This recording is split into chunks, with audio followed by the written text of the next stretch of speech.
A soldier escorting a casket gets stopped by airport security. What happened next left the entire terminal frozen in silence. People didn't notice him at first. He stepped off Flight 216 from Tucson into the heart of Hartsfield, Jackson, like a shadow that didn't ask for attention. Black jacket, crisp white gloves, clean hat, low back straight. His name was Dorian Ellison, and he wasn't here for comfort. He wasn't here for vacation. He was here to escort a body, one of his own, a soldier who didn't make it back home on his own 2 feet. The casket moved gently beneath his hands as it came down the ramp, flag folded tight across the top. No scratches, no dirt, just the stars and stripes like it was supposed to be. Dorian walked alongside it like the world around him didn't exist. That was the training, that was the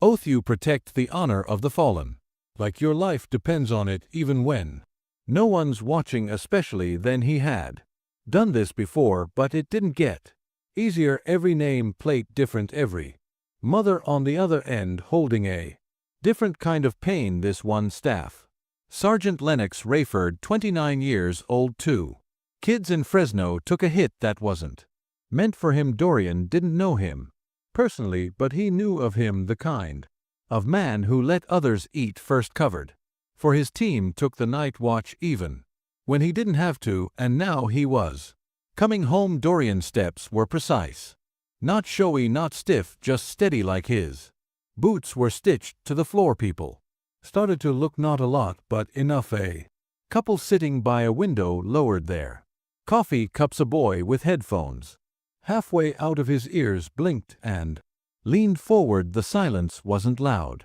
but it was deep. A TSA agent by the corner leaned in to whisper to a colleague, eyes flicking toward the casket. That's a tomb guard, right? One of the Arlington guys. The other one just nodded, watching, but not everyone understood what they were seeing. As Dorian reached the bottom of the jet bridge, something shifted, not in him but around him. A junior security officer, clipboard in hand, maybe mid-20s, rushed over from the side hallway.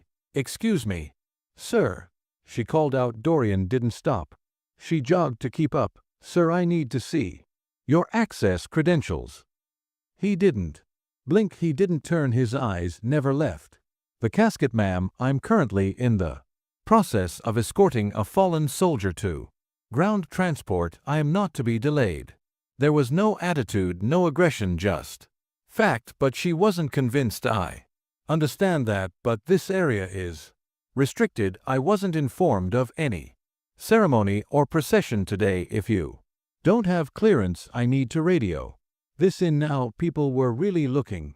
Dorian stopped, not because he wanted to, because he had to. His grip tightened ever so slightly on the handle at the end of the casket's platform. You could almost hear the tension humming in the air between them. His voice was low but solid. "Ma'am, step aside, please." The officer hesitated. She glanced at the casket, then back at him. "I'm just following protocol. If I let you through without clearance and something happens."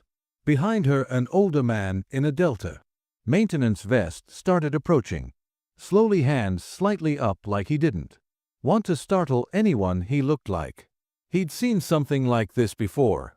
"Hey, maybe let's just call a supervisor," he said gently, but she shook her head. "I am the supervisor on this concourse today," she said, more defensive now. People were standing still, no phones out, just watching, and through it all Dorian didn't flinch, not once, not even when the officer stepped closer and reached toward the casket with her hand, like she was going to inspect it. That's when it happened. From across the concourse a voice called out, not loud, but full of urgency, "Don't touch that flag." But before the officer could respond, the woman behind the voice was already striding toward them with eyes that told a story Dorian hadn't heard. Yet her name tag said Tasha Pennington. But you didn't need to see it to know. She was the kind of woman who didn't waste words. Late 40s, pressed navy blouse, flat shoes worn from years of standing In the same spot she wasn't running but. She wasn't strolling either every step. She took came with purpose. Tasha had worked this airport for 23 years. She'd seen celebrities lose their minds over delayed flights. She'd seen young men cry at the gate before shipping out, but this was something else. As she approached, she didn't even look at the officer. Her eyes were locked on the casket on the flag. "Step back," she said, calm but direct. "You don't touch that." The officer straightened. "Ma'am, I was just following I said. "Step back," Tasha repeated. "You can write me up if you want, but that man is not to be stopped, and you sure as hell don't lay hands on that flag." Dorian hadn't moved, still standing still, holding the platform, but his eyes flicked toward her now, shampoo just briefly enough to see the pin on her collar, a small gold cross tucked just beneath her badge. Tasha turned toward him, and for the first time since stepping off the plane, Dorian's face softened. "My father did 3 tours in Nam," she said quietly. "Used to tell me stories about the honor guard. Said they were the reason some of his friends came home with dignity." Dorian gave the slightest nod. "Nothing more. I saw your badge number when you came through the terminal," she added. "Didn't say anything then, but when I saw her trying to stop you." Tasha paused and looked at the younger officer, who now seemed unsure of everything. "I wasn't going to let that happen." The crowd had grown, maybe 15-20 people now, nobody moving, nobody talking, just watching. A teenage boy near the back whispered, "Is he a soldier?" An older man beside him, maybe in his 60s, answered without looking away, "Not just a soldier, that's a tomb guard, Arlington." The words carried weight. The air shifted. The junior officer swallowed hard. I didn't realize. I thought this was just cargo protocol." Tasha turned to her firm. "But not unkind. That's not cargo. That's someone's son, someone's dad maybe, and that man is walking him home for the first time." The officer seemed to really look at the casket. Her voice dropped to a whisper. "I'm sorry." Dorian didn't speak. He didn't need to. Then, quietly, he took one small step forward and continued his walk, and nobody got in his way. Tasha fell in beside him, not because she had to, because it felt right. "I'll walk with you till the transfer van," she said, "just in case someone else forgets what that uniform means." They didn't talk much as they moved through the hallway. Every so often someone on the side would stop walking, remove a hat, lower their head. Not everyone, but enough. A security guard near a vending machine stood and saluted. Dorian didn't acknowledge them. That wasn't his job. His eyes stayed forward, focused, locked, but he felt it. The respect, the silence, the weight. It didn't matter if they knew the soldier's name, or what unit he served in, or where the IED exploded. What mattered was that he mattered. Tasha stopped at the sliding glass doors that led to the loading area. The transfer vehicle was waiting back, doors open, lined with white padding and black straps. Dorian turned to her. "You didn't have to do that, I know," she said. "But it was the right thing." He gave the smallest tilt of his chin, not quite a nod. She took a breath. "You ever get tired of doing this?" Dorian paused. "No," he said. "Why not?" He looked down at the flag, then back at her. "Because every time I do it means someone else doesn't have to." But just as he prepared to lift the casket onto the transport bed, someone new approached, someone who hadn't said a word but had been watching the whole time. The man was tall, broad in the shoulders, mid-50s, blazer over jeans, aviator sunglasses still on, like he hadn't adjusted to being indoors yet. His ID badge swung slightly as he moved. Federal Security Director was printed beneath his name. Bryce Hanford. He didn't come storming in. He came with the calm authority of someone used to making problems disappear, but he wasn't looking for a problem right now. He was trying to make sense of what had almost happened. "Who stopped this procession?" he asked, not barking but loud enough for everyone with an earshot to freeze. The young officer raised her hand slightly. It was Me sir, he turned to her. What's your name? Officer Alyssa Gentry, she replied, trying to keep her voice steady. Gentry, tell me what protocol you were following that called for physically inspecting a military escort with a flag draped casket. She hesitated. I didn't recognize the clearance, sir. I didn't realize who he was. I thought you thought wrong, he said, still composed but now sharp. We brief on escort protocol every 3 months. You should have known, and if you didn't know, you should have asked. Tasha stepped forward before Gentry could reply. She didn't mean harm, she said. She just didn't know better. Hanford glanced at Tasha. He seemed to know her, probably crossed paths more than once in this airport. I get that, but that doesn't excuse disrespect, intentional or not. You don't touch the flag, period. You don't hold up the honor guard. You don't question a man who's doing something you'll never have to. Gentry nodded quietly. I understand, sir. Hanford turned to Dorian. I owe you an apology on behalf of the airport and TSA. This shouldn't have happened. Dorian's voice was calm but direct. It's not about me, it's about who I'm walking with. Hanford gave a respectful nod. Understood. They stood in silence for a few seconds, the kind of silence that didn't feel empty. Tasha finally broke it. We good now? Hanford sighed, then glanced at the transfer van. We're good. Dorian turned back to the casket, slid his gloved hands underneath the rails, and, with the same care he started with, gently lifted it onto the transport platform. No sudden moves, no sound except for the click of the locking straps. A man waiting by the driver's side, a Vietnam-era vet, judging by the patches on his windbreaker, snapped to attention and saluted. Nobody asked him to, he just did. A moment passed and Tasha looked toward Dorian. One last time. I've worked here more than 2 decades, she said. Seen a lot of people pass through, but I've never seen anyone carry themselves the way you do. Dorian didn't smile, but something softened in his posture. It's not for show, he said. It's for the fallen. She nodded, and that was it. He climbed into the passenger seat of the van, not taking his eyes off the casket.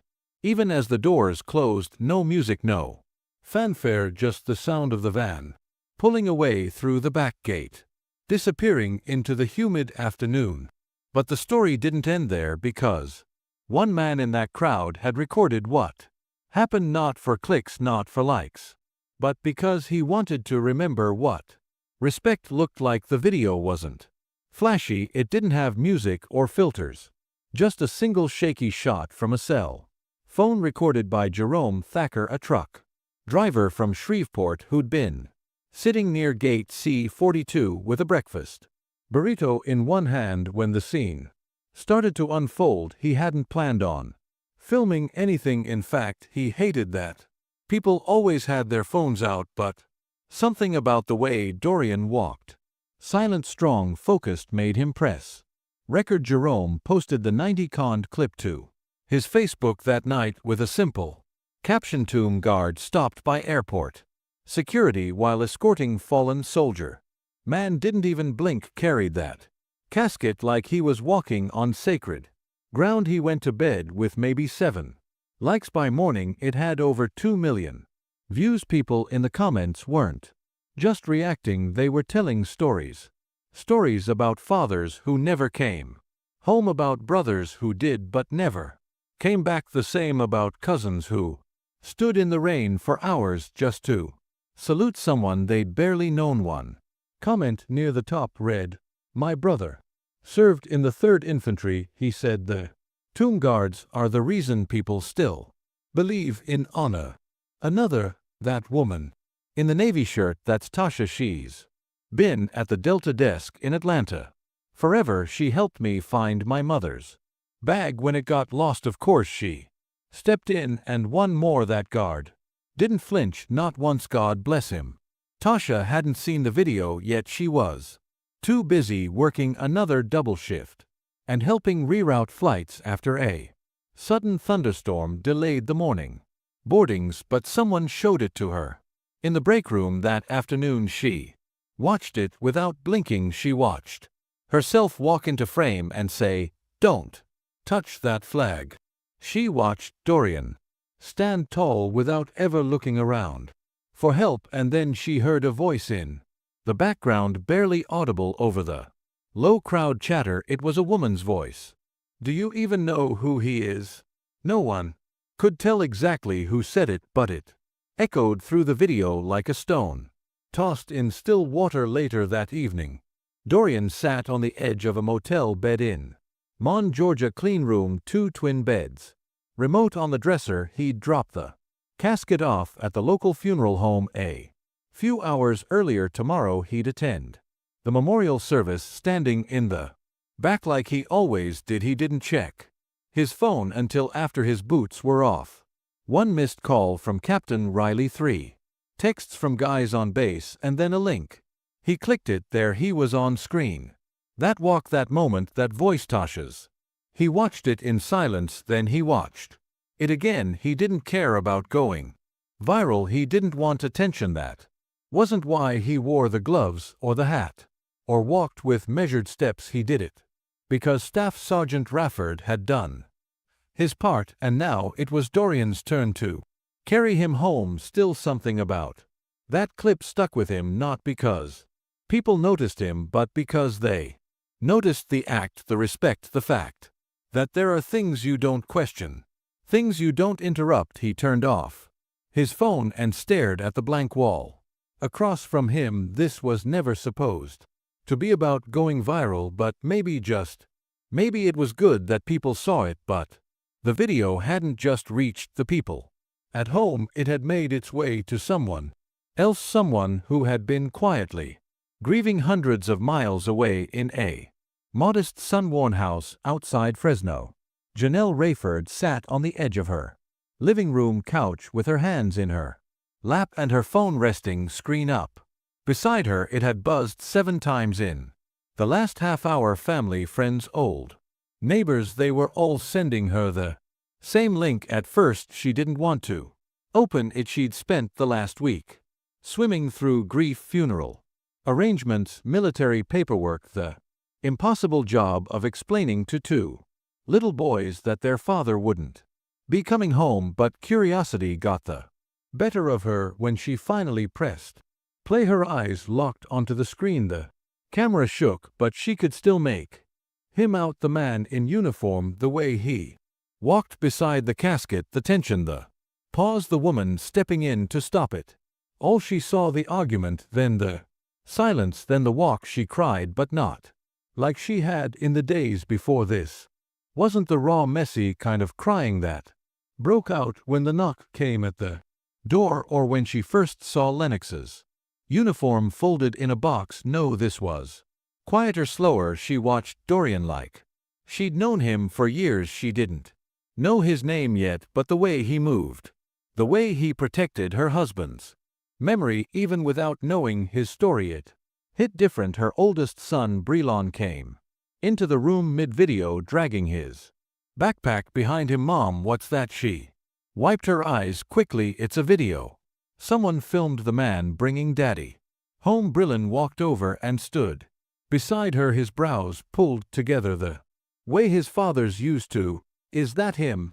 "No," she said, pointing to the man in uniform. "That's someone else. That's the guard." Brelon squinted. "He looks serious." "He's supposed to," she said. "That's part of his job." "Is he sad?" "I think so," she said softly, "but he's not allowed to show it." Brelon leaned on her shoulder and together they watched the rest of the clip. Janelle whispered almost to herself, "He made sure your daddy came home the right way." Brelon didn't say anything, but when the video ended he looked up at her. "Can I meet him someday?" She didn't answer right away. Back at the airport, Tasha sat on the bench outside the staff entrance with a half-eaten granola bar in one hand and her phone in the other. She was watching the video again, but her mind wasn't on the screen. It was somewhere else, 25 years back, maybe more. She remembered her dad, Royce Pennington, standing in the living room in his old Army tee, pointing at the TV during a Memorial Day ceremony. You see those boys in the white gloves? He asked her. She was only 7 then. Yeah, they don't blink, they don't break, they guard the tomb 24 hours a day, rain or shine. Why? Because some folks gave everything, and it's our job to remember. She didn't get it at the time, but now she did. Her dad had passed in 2011.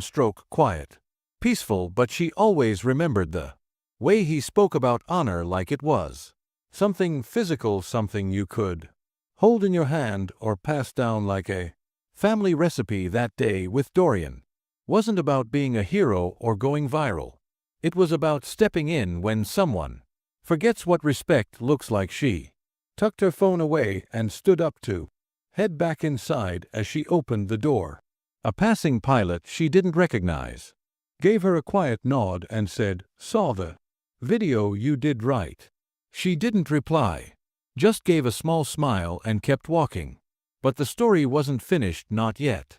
Because someone had a message for Dorian Ellison, and they weren't going to rest until he heard it. 2 days later, Dorian returned to the same airport, same boots, same uniform, same silence. This time he wasn't escorting a body, he was scheduled to fly back to DC, back to the 3rd Infantry Base, back to the structure and silence of Arlington. But something about this trip felt different. The weight was still there, just in a different shape. As he passed through the concourse, a few people stopped what they were doing. One woman near the news stand blinked, leaned toward her friend and whispered, "That's him, that's the one from the video."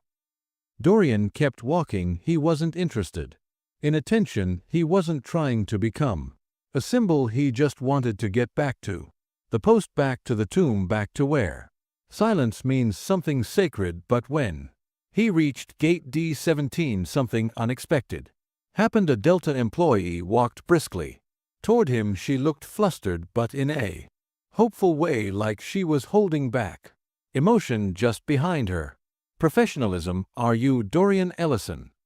He hesitated, then nodded once. "Yes, ma'am." She pulled out a folded piece of paper. "Someone left this for you, said you'd be coming through."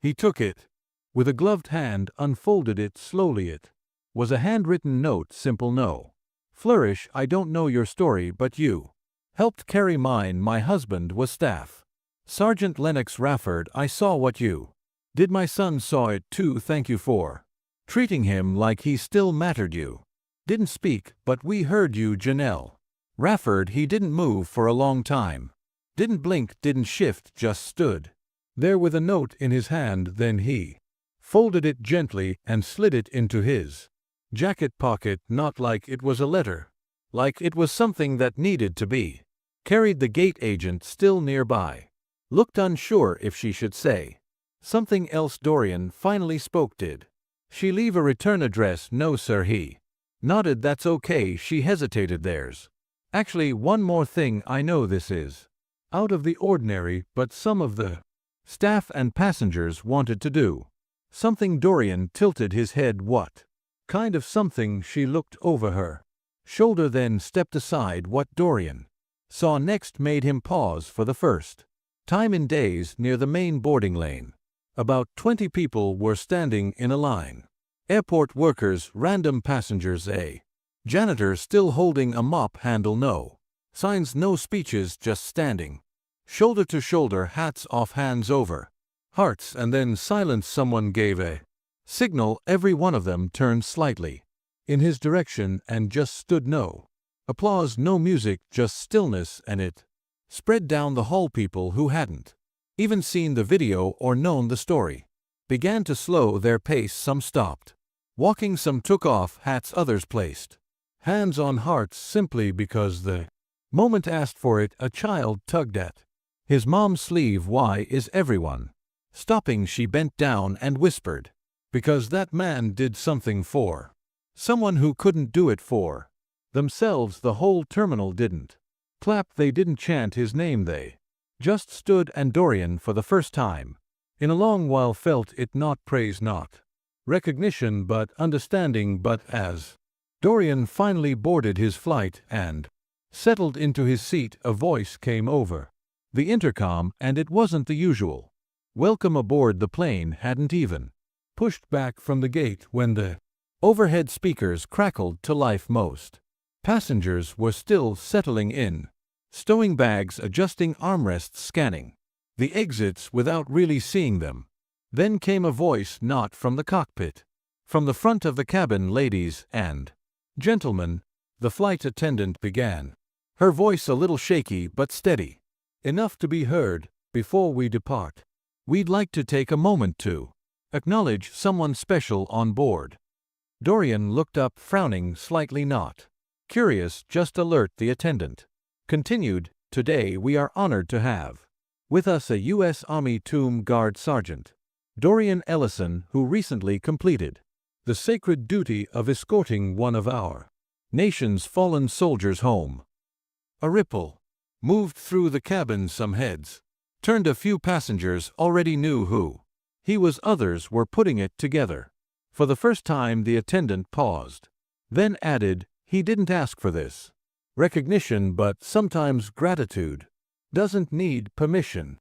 Dorian sat still. He didn't move, didn't wave, didn't smile. He wasn't built for that kind of spotlight, but something in his chest felt different now, like something had shifted. And then from the back of the plane came the sound of a single person clapping, just one, then another and another, until it wasn't a round of applause. It was a rhythm, slow, measured, like a salute in sound. Dorian looked out the window. He didn't want the focus, but in that moment he understood it wasn't about him. It was about Lennox Rafford. It was about every soldier who never got to come home. It was about the people watching, realizing, maybe for the first time, that some acts of service happen without cameras, without ceremony, without even thanks, and yet they happen anyway. He bowed his head, not low, just enough. The applause faded, the cabin grew quiet, and the plane took off back in Fresno. Janelle stood on the porch with her two sons. The wind was picking up somewhere out past the street. A neighbor's flag flapped against its pole. Brillin looked up at her. "Mom, is that man going to do it again? Escort another soldier?" Nodded. "He will." "Do they always walk alone like that?" "Sometimes," she said. "But not really, not when people are watching." The boy seemed to think about that. "Is it okay that we watched?" Janelle smiled. "It's more than okay. It's why he walked like that in the first place at Arlington." 2 weeks later, Dorian stood once more at the tomb of the unknown soldier. It was early. The sun wasn't even fully out. Mist hung over the stone. The world was quiet again. His shift began at the top of the hour, and with no audience, no video, no applause, he took 21 steps, paused, turned, took 21 more. Because some things aren't about being seen, they're about being right there. About honor, they're about remembering. This wasn't about one airport or one soldier or one moment. This was about knowing when to step in. It was about seeing the value of a person before you understand their role. It was about respecting what we don't always recognize, whether you wear a uniform or not, whether you speak up or just stand still. You have the power to show honor.